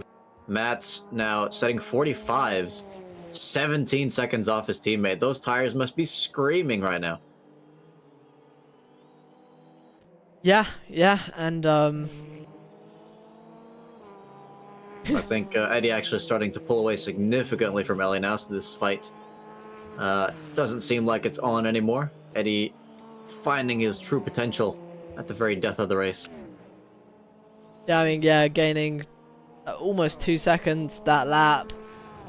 Ooh, hold on, there's one more thing I want to mention. If Mats keeps on losing 5 to 6 seconds a lap to the competition, the gap is about 12 seconds with 2 laps to go. This could still be close. Max. Because Mats is currently one of the slowest drivers on track at the moment, only faster than Svi and Kunisek. I wonder, maybe Matt needs to play it a bit safer. Or I wonder if he's not pushing enough. I mean, his tyres must be dead. If he's saying 145s. What, saying a 147? Oh dear! Yeah, he's currently only 9 seconds now ahead of Max, with 1 lap left to go. So if he keeps on losing an extra 2 seconds a lap, it's gonna be close at the line. Yeah, I mean, I feel like right now we're watching the Hamilton versus Verstappen in Silverstone, where Hamilton had that flat, and Max, of course, now absolutely skating it through the Maggots and Beckett's. Now Tricks are putting some light pressure on Binding as well, but definitely keep an eye on that gap between Max and Mats. It seems like Mats is driving around with 3 wheels worth of tire wear, as Tricks are now getting a better exit than Binding. Maybe, no, not quite. That Mercedes has a lot of straight line speed. Yeah, but through the corners, Tricks is going to be one to gain. You can just see how much more momentum they're able to carry. In fact, they might try to go for a move. Going into Maggots and Becks, they pull to the left. Binding trying to tell them not to. In fact, compromising his own line. In fact, he's been overtaken around the outside. Has he just done a switchback in Maggots and Beckett's? Oh! And someone spun. Who's that? That's Binding. Binding. It is Binding. Yeah, so that's a disastrous end to his race. But Veilside now has won the race half a minute ahead of his teammate. Whereas Mats, compared to Max, still has a somewhat decent gap. He's 1 corner ahead of P3 as things stand. Fennec actually closing in on Max, it seems, as well. But now Max coming through the final corner on prehistoric fossilized tires to take home P2, another 47 there. Did not lose any additional pace. Max comes home just behind in P3 with Fennec and Gillish right behind him. Now Mammoth coming across the line as well, followed by Tomahawks and Condor. Keza dropped off a little bit at the end there, but Cuckoo taking home that top 10 position. And Shad and Trouble, I think, having some late battles as well. Shad coming out on top, Trouble in 12th. Followed by Trickster, who's actually still kind of in a fight with Eddie and Ellie. Is Eddie actually going to take him in the final corner? He's got the momentum to do it. They're going to be side by side across the line. Looks like Eddie's car is just ahead across the line. It's going to be Eddie to take P13. As Ellie comes home in P15, Binding with a disastrous end to his race. I think the most beef he's got right now has to be with himself after that performance. As Escher now in 17th, also coming through the final sector now, and I think the other drivers, Xavius Fee and Kunisek, all being lapped and finished. So yeah, wow, what a race, what a conclusion as well. Almost a photo finish. And regarding that gap between Mats and Max, I don't think I've ever seen a half-a-minute gap evaporate any faster than that. Yeah, I mean, towards the end, yeah, Mats and Max, it looked like it was gonna go to the line. Mats just able to just push in just ever so slightly those quicker times, but yeah, Veilside though able to just come back from that pit stop, putting on the tires halfway through the race, feeding his way through traffic, and able to overtake Mats. In fact, the final gap being almost 30 seconds. And yeah, Mats in P2. Yeah, Max, you got Mats in P2, Max in P3, Fennec in P4, Gillis in P5, One Mammoth in P6, Tomahawks in P7, Scuderia Condor in P8, Ultimate K's in P9, Cuckoo in P10, Chad in P11, Trouble in P12, Eddie in P13, Trickster in P14, Ellie in P15, Binding in P16, Escher in P17, Xevious in P18, B in P19, and Kunisek in P20. And what a race that's been. Yeah, absolutely, and I can't wait to get to the interviews as well. Yeah, Carl asking what the difference was between P13 and P14, and that was, well, it says about 0.2 here, but I don't believe that one bit, because that was extremely close. Also, some news from the post-race interview channel. It seems like Binding has set his status to coping right now, which I can definitely understand. Veilside with a tremendous win and fastest lap as well, just beating P2 and 3 by a single tenth there when it came to that. So yeah, definitely Veilside in his element today. Yeah, doing an absolutely tremendous job. As I'm gonna quickly update the amount of Commentators commentator. Thank you. Yeah, I mean 3 is pretty tame, honestly, for such a race. But I'm glad to have earned more than 1,000 NIS money on the safety car prediction tonight. Oh damn it. Yeah, no, what a race, and we've already got a couple interviewees, so I'll let you take your pick of the three of Binding, Cuckoo, and Trouble. Let's go ahead and bring in the beef havers. Both of them? Yeah, why not? Started off with a bang. Oh, shite, hello. Welcome, and it definitely looked like you guys had some... Hold on, what? Bono. What was that? Bono, my tyres, they're gone. He's crying about his tyres. I mean, screamed so much at the end of a race before. We've definitely seen some people who had extreme cases of tire wear at the end of that race, but before we get to that, you guys had some on-track dicing as well. How was the beef this week? It was fun, and then I was brilliant and died. Loved it, 10 out of 10. I thought you were going to catch me towards the end, and then I looked again, and you just disappeared. Yeah, my tyres decided that actually we don't want to work anymore. So I just couldn't even keep in a straight line. Yeah, which was just a blow to my ego. And then one of the Porsches decided, oh, let me just go side by side through Mackett's and Beckett's, and then just fucking murder him.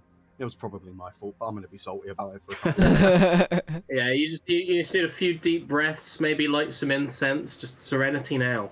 I'm going to go back in the F1 mod and angrily drive my Minardi and cry about it tonight. That is definitely one of the ways of all time to cope after a race like that. But speaking of that crazy tire wear, though, we saw some people like Matt's pretty much lose half a minute's worth of a lead at the end of the race because of tire wear. What were you guys on? Were you guys on hards or softs there? Softs. If we were on the hards, we wouldn't have had I think we did the same thing where we did one set of softs for the whole race. Yeah, I pitted literally one. That was not the play.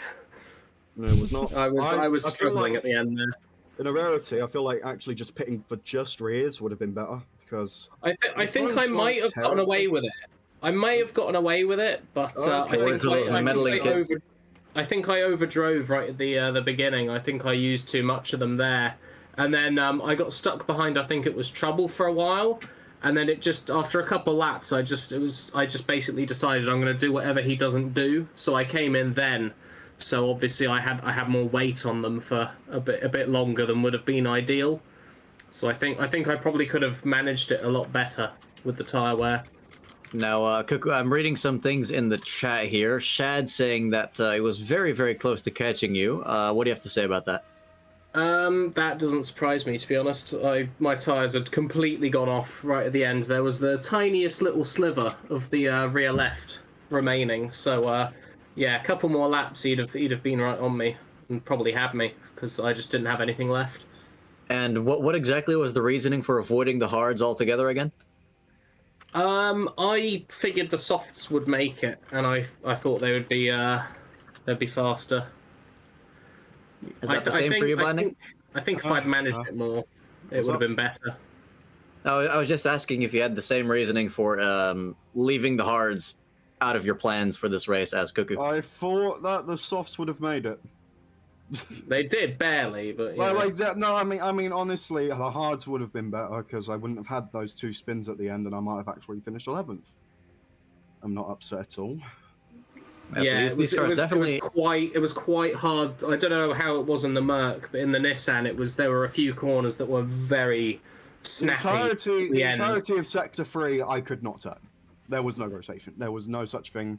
The two harsh acceleration zones in the last turn, and I can't even remember what corner it is. Doesn't matter. It was just like, no, weren't happening. I had no pace. Shad caught me. I span out.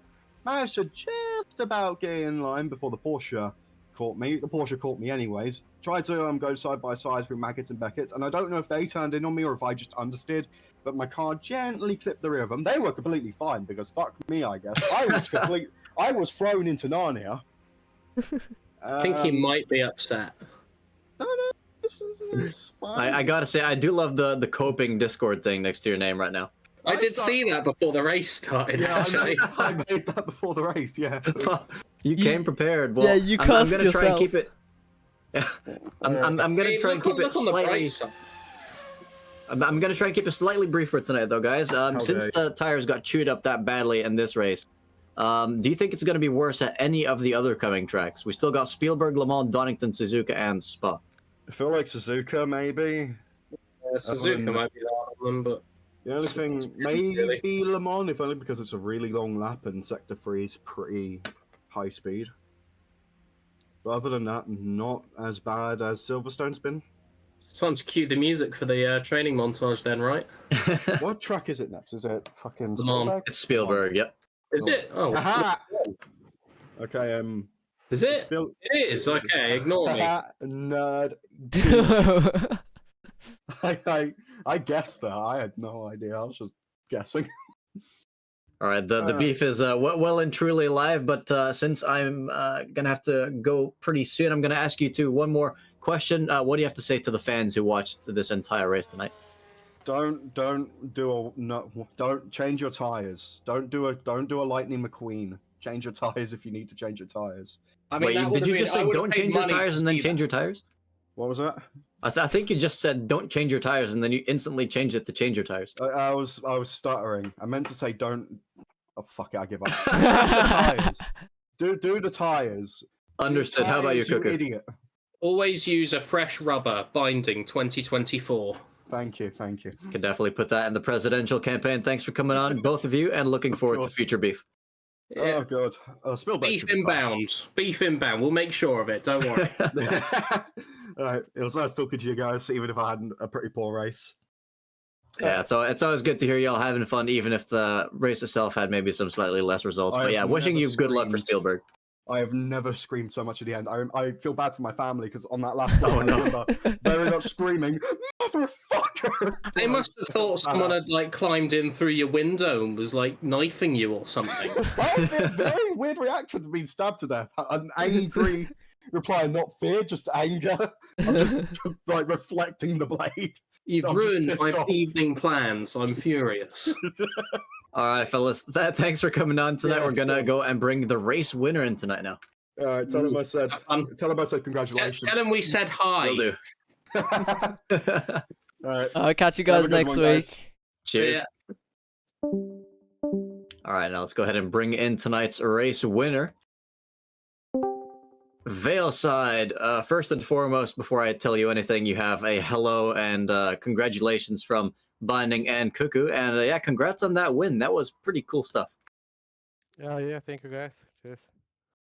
Yeah, so once again, doing quite well in qualifying. You and your teammates seem to have that down quite well. So far, not the best luck in the races, but tonight everything just came together and you pretty much dominated at the end there. What was your pit strategy? I knew the soft's not gonna make it. I've tested a lot, to be honest. When I did my first mistake and I just went straight to pits, change on softs. It was hard after that because I had to overtook a lot of guys. But luckily for me, Mats didn't change his tires and it wasn't that hard with him. Yeah, so I'm guessing you both kind of planned your pit strategies individually within the team, right? Yeah, that's correct. I didn't know what tires he will be using or if he's gonna pit or not. So were you surprised when he came out that far ahead of you? I realized he didn't change the tires, and I was checking his times, and I saw he's slow like a second or 2 seconds. So I knew he was still on softs, on the old one, so it was easier then. Yeah, we're definitely catching him at quite the rate of knots, and we took a little bit of a look at your onboard on that second stint. It didn't seem like you were pushing the car too hard. Were you just kind of taking it easy and keeping that grip for as long as possible? I had a quite how to call it. I nearly took off Fennec, so his tires was gone as well. So on Oh yeah, we did catch that actually. yeah, so on Maggots and Beckett's I barely avoid him. So after that I was like, I'll be a bit careful with the guys, because like their tires was gone and my one was in good shape. Yeah, exactly. It seemed like the normal driving was not really pushing the car that much, but definitely not showing the most patience when it came to overtakes, and that led to some very memorable racing moments on stream, which we love to see, of course. And yeah, I mean, with a win like that and fastest lap, do you think this was your favorite track on the calendar, or do you have something you're looking forward to more than this? That's definitely my favorite track. I love it, to be honest. I like it. And is this the best Silverstone layout, or is one of the other ones slightly better? I kind of like the new one as well, but this one, it's like same. I like both. Fair enough. I definitely think both layouts have their merits, and this one was very good for these cars. Lots of close moments in that changed Sector 3 as well. Nismo, do you have any more questions for our race winner tonight? Actually, real quick, Veilside, how long has it been since you won a race here? A long time, to be honest. I broke my arm a couple of months ago, so I was off racing for a while. Then I couldn't. I drove with a splint on it, so I couldn't push it a lot. So I think now I'm in good shape again.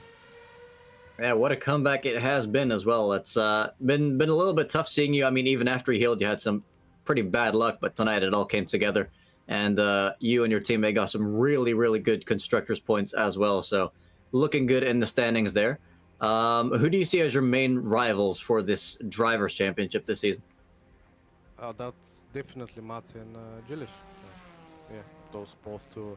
I mean, they're really fast. So yeah, that's definitely gonna be tight between the three of you. Now, Nismo, do you have any more questions before we move on to our final interview for the night? Yeah, I mean, looking through the practice as much as we didn't stream it, looking down the amount of drivers, you weren't.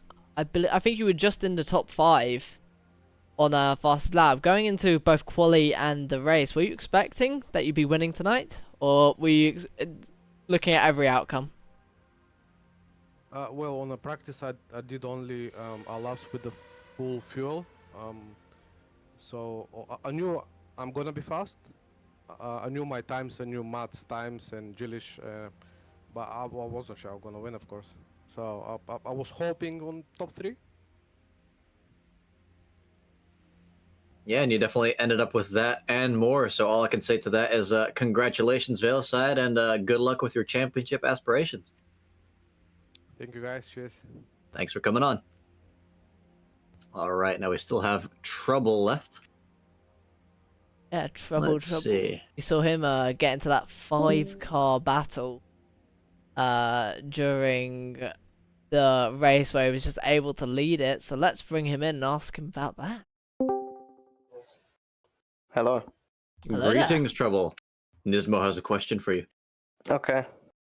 So a lot of action involving yourself tonight, especially on lap 20, where you wouldn't expect to see most battles, but it was you, in fact, leading a 5-car train through the track. How are you feeling about that? I was feeling weirdly okay because I had no pace at that point, because as the softs wore, the balance just got sketchier.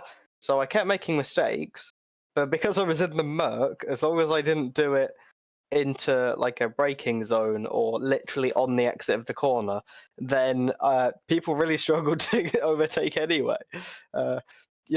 Accidental defensive genius driving.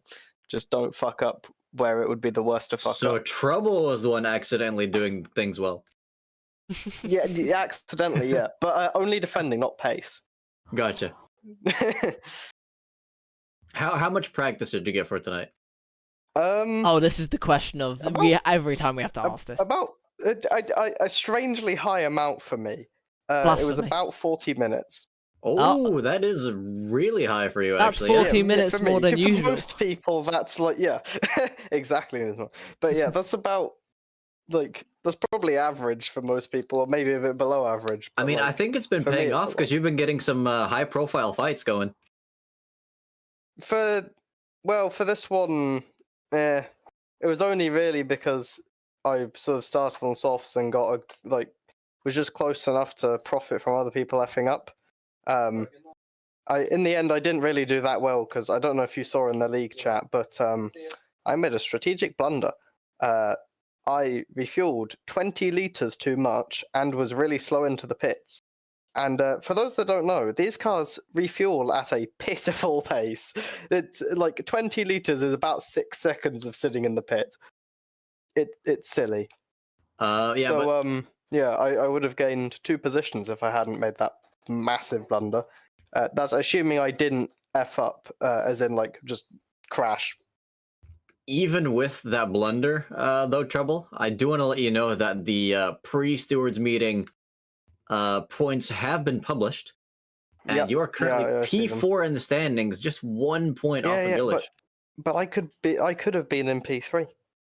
Ooh, looking at That's the those thing. lofty heights. I like your ambition. 2 positions could have been P3. I'm trying to go down the order as slowly as possible. Also, so far I've noticed a theme in that I always seem to be 1 position ahead of Eddie. So we'll see if that continues. Well, yeah, that could well be a new rivalry to look out for. Yeah.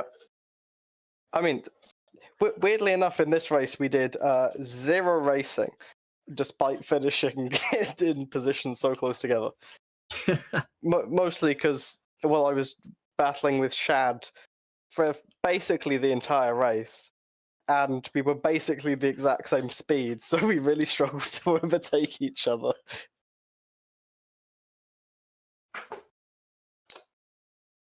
And when it actually comes to tire strategy, though, what did you end up going for? Because we've seen some people go on 1 set of softs and regret it in the end. I was thinking of doing that.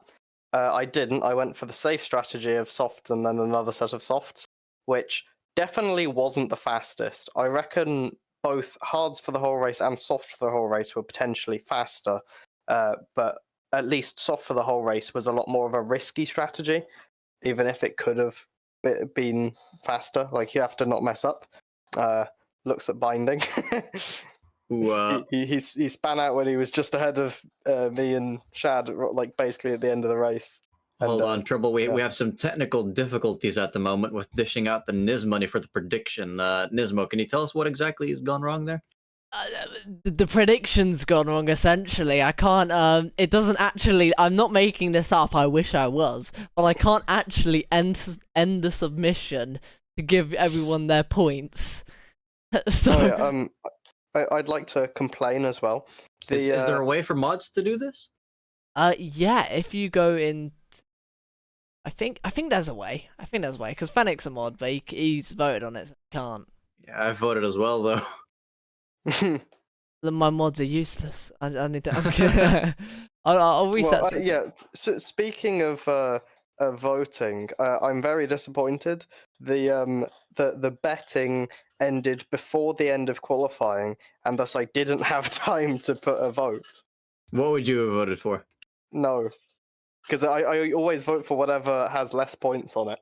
Well, see, that would have diluted the amount of Niz money that I would win, so I'm actually glad you didn't get to vote. I know you are, but I'm not.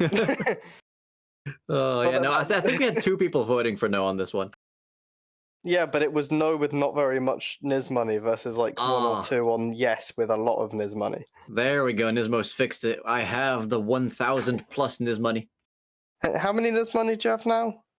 I currently have 33,565 Niz money. Don't you even think about it. And you know what I'm talking about when I say I think about it. Yeah, hats off to Nismo for coming in clutch with the money there. Appreciate it. Trouble. Before I Yes. let you go, because I am gonna have to run in just a second. What was your favorite moment of this race? That's a good Ooh, question. as Carl Lover starts spamming the hydrates. I just finished my drink. Carl Fuck. Lover definitely got the memo. But I'd say probably the lap with me defending against 4 or 5 cars, but the one before everyone went, or like 2 or 3 people went into the pit, because that was hectic. Yeah, absolutely. And we did catch quite a few hectic moments on stream as well. So if you do rewatch that afterwards, I think you're gonna have quite a good time. But Nismo, I don't think your camera is working right now. It's because I don't have a drink. Also, Martin, I guess if you have to go, I have to apologise, because the only reason I came in here was because I thought that two interviews was a pitiful amount. Honestly, people should have come in. More people should have come in. Well, the first one counts as 1.5 because we had both the beef masters. Yeah, but it was just too fast. Like you can't be done this quickly. I mean, otherwise I probably wouldn't have quickly, I'll be bothered. 2 seconds. No, I definitely appreciate y'all coming in though. It's always nice to have these chats at the end of stream, and it's when we have the most just a viewers chill as well. chat. Ooh, drink or I will I'll- try and refund Car Lover. And let's see, Shad coming in saying Shad, that your defensive driving was quite good. I think it might have been more than 10 laps. I'm going to be honest. At least it felt like an eternity that I was defending from you. Yeah, it's definitely. Did it feel like a much more tougher track to overtake around, or was it really just the tire wear that was causing that? Than Hockenheim, yes. I don't know. I mean, Hockenheim is just a straight line. I mean, bonanza. yeah, I think out of the tracks we've done, it was definitely the one, including pre-season, it was the one that was hardest to overtake, I thought. Yeah, and Yeah. it's, I mean, actually, also, I will say, Shad's defensive driving was also very good. I didn't try for as long, and I did get rather close at times, but yeah, I didn't manage to get past him, and I mean, that speaks for itself, really. It wasn't as if one of us was absolutely just like way better than the other. We were both very good defensively, and not quite so good on overtaking, I guess. yeah, but it was definitely a joy to watch, though. So thanks for giving us that It performance. was great fun. I've already Nismo is thanked back Shad with for the great battle, because it was very fun. Yeah, exactly. But Nismo now is back with a drink, and for every hydrate, I think he should fill that glass. Let's put it this way: I in my hurry to make it back up the stairs, I spilt half of it on myself. Oh, no.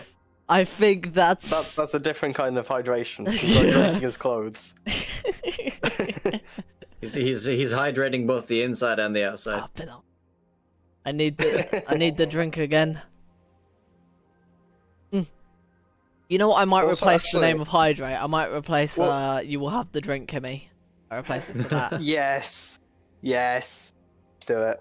Yeah, get like an audio actually, message in there. what- Although I have actually, wait, real quick, just a kind of a PSA. Since when you spam hydrates, Nismo only takes one sip and effectively scams you out of your Niz money, you should give it once, wait for him to drink it, then do it again so he's forced to take another sip.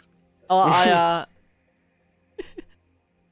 Yeah, I'll no. add some more, It's the most cost-effective way of doing it. But yeah, what I was going to ask is actually, while we're here, have you noticed that on the back of my car, it now says, well, it still says "you noob," but the "U" is outlined with white? Because I know in the Catalunya race, you couldn't see the "U." So we just thought it said noob. So yeah, I remember that. Are you sad that you can now see it, or is this better? I What are your don't know. thoughts? I don't know. I like the idea of you noob at the same time, but I thought Wait. it was quite funny that at some point, if you're not close enough to the car, it just says noob. As if like, Nismo, as if can it's you- insulting you. Nismo, can you fire up the drone cam to take a look at the back of that car? I mean, there's been some good shots of it as it's been scrolling around, so Oh yeah, there we go. You can see the U now. yours must be ahead of mine then. Oh yeah, There okay, we now go. I can see it. Absolutely beautiful. Damn, look at. I don't think this is close enough. Oh, This right here, this upgraded version is actually UNoob Premium. you knew.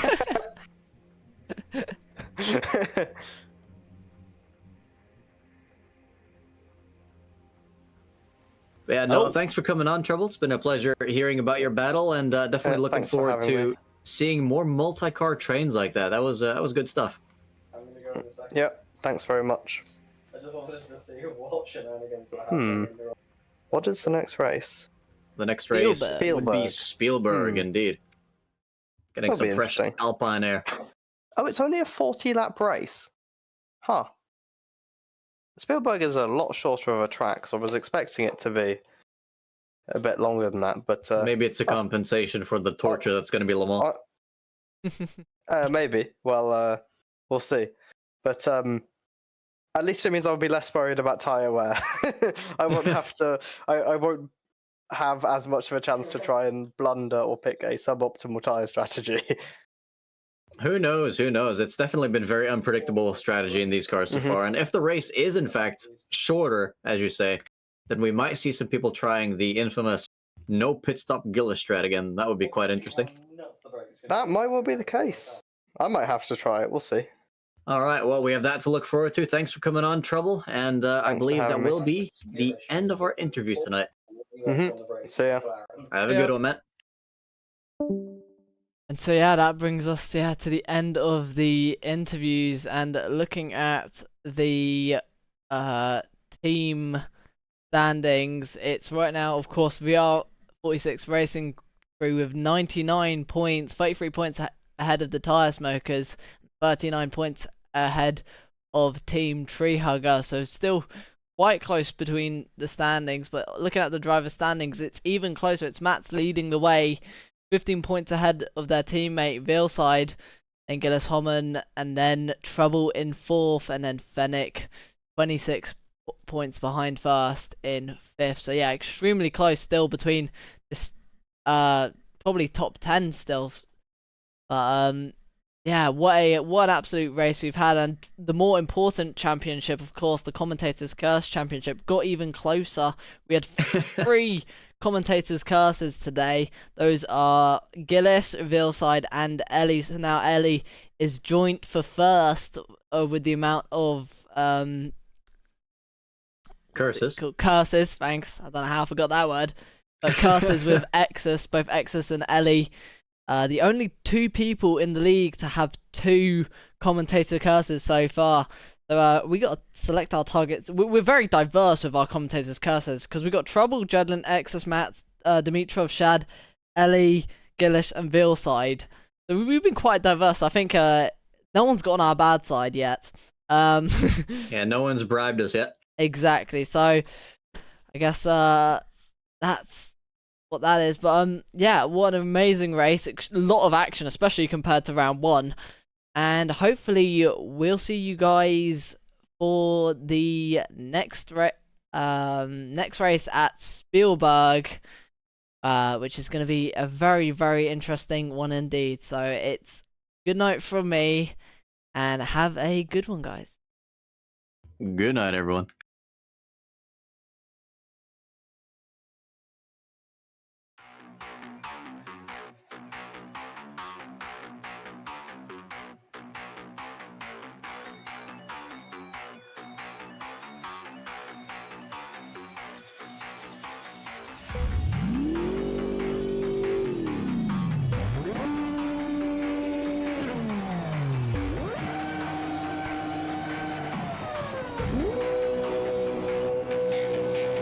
And they're off. Green flag racing. Matt's getting an amazing start. Ultimate Case actually all catching speed, napping. Matt getting the jump on his teammate down the inside. Necron losing to Cuckoo on the start. Oh, can he pressure Dino into a mistake. Dino goes too wide and extremely close for P1. And is this going to be Jadlin going down the inside? Oh, there's a bit of contact. Oh, that's a spin. And there's another safety car. Oh my god, this carnage. Jedlin and Kaze are both in the pits. Fennec, Exus, and Dean are all coming in as well. It'll be very tight if he still wants to make it to the back of this pack, but in the meantime, we do have everyone out of the pit, so we're probably going to get going on this next lap.